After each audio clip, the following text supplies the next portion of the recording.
For most of my life, I believed speed was strength. Move faster, respond quicker, achieve earlier, recover sooner. I thought momentum was proof that I was doing something right.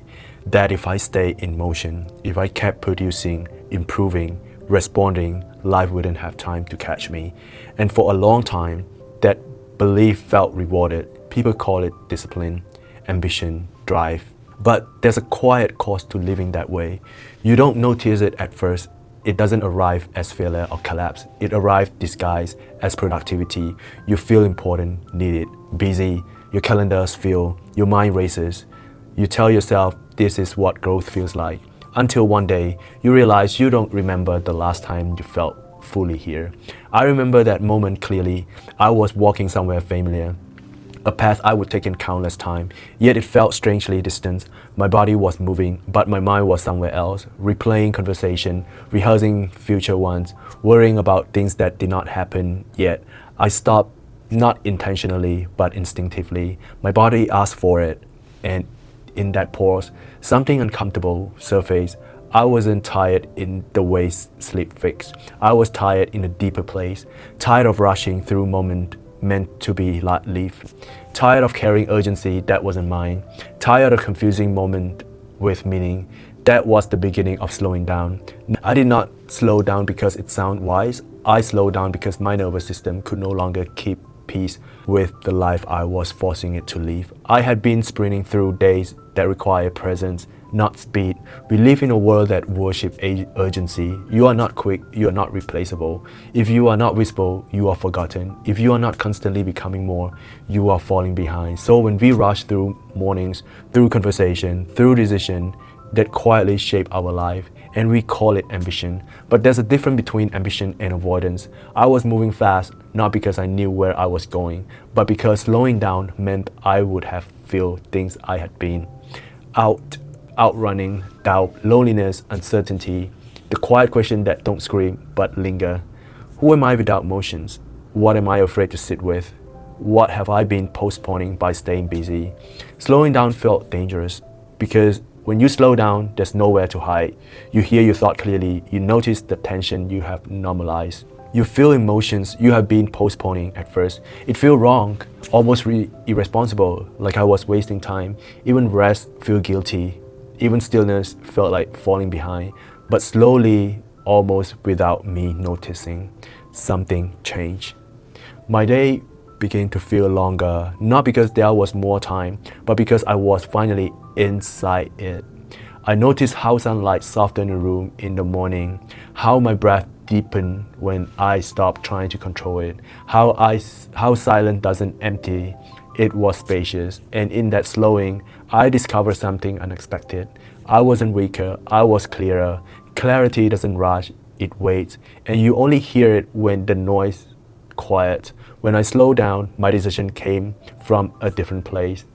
Not pressure, not comparison, not fear of missing out, but alignment. I stopped replying immediately just to appear available. I stopped saying yes out of habit.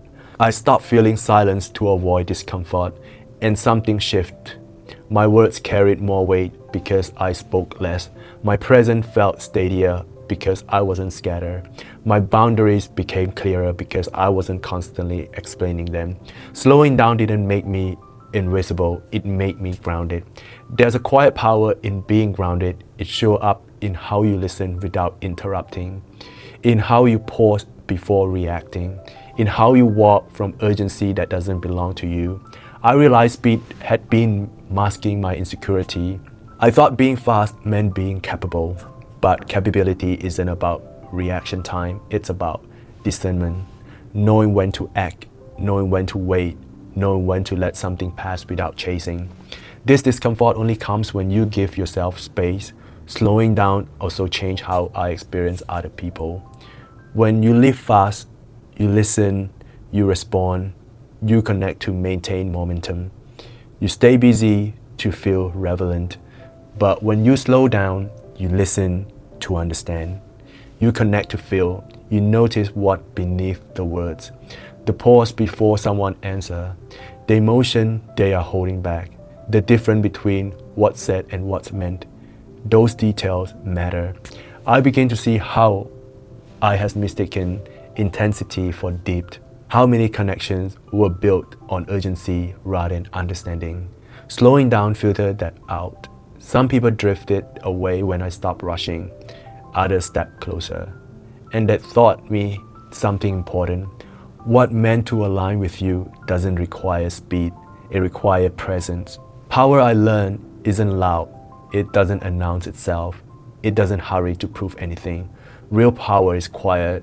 It's the ability to remain steady in a world constantly pulling at you.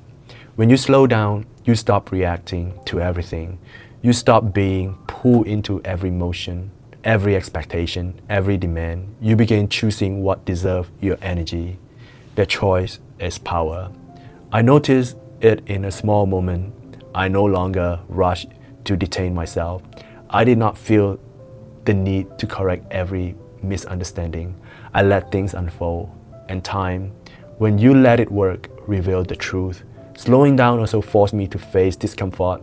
I will avoid for years, moments of loneliness, question about directions, doubt about whether I was doing enough with my life. But instead of escaping them, I stay.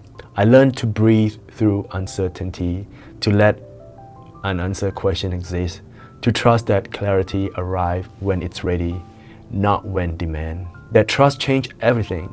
I stopped seeing pauses as failure. I stopped treating rest as weakness. I stopped equating stillness with stagnations. Slowing down didn't mean I stopped growing. It meant growth become intentional. I stopped chasing every opportunity and start choosing the one that aligned. I stopped measuring my worth by output and started measuring it by integrity, by how aligned my action felt with who I was becoming. And slowly, life responded.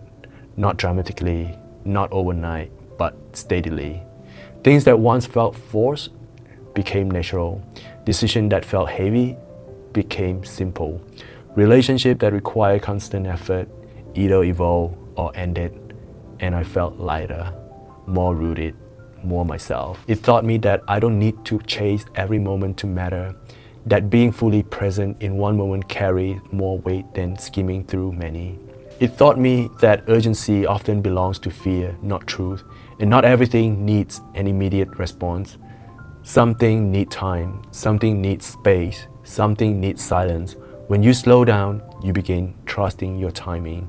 You stop comparing your pace to others. You stop treating life like a race with invisible competitors. You move with intention, and intention changes the quality of everything you touch. If you are in a season where you feel behind, overwhelmed, or disconnected, maybe the answer isn't to speed up. Maybe it's to slow down enough to hear yourself again, to notice what your body has been asking for, to recognize what your mind has been avoiding, to reconnect with the quiet strengths that always been there, waiting. Slow down doesn't mean giving up. It means choosing deep over noise, clarity over chaos, presence over pressure, and that choice made quietly, consistently will make you more powerful than you ever were moving fast. If this reflection resonated you, take a moment, sit with it, and when you are ready, like the video, share your thought in the comment, and subscribe for more conversation like this. Thank you for watching.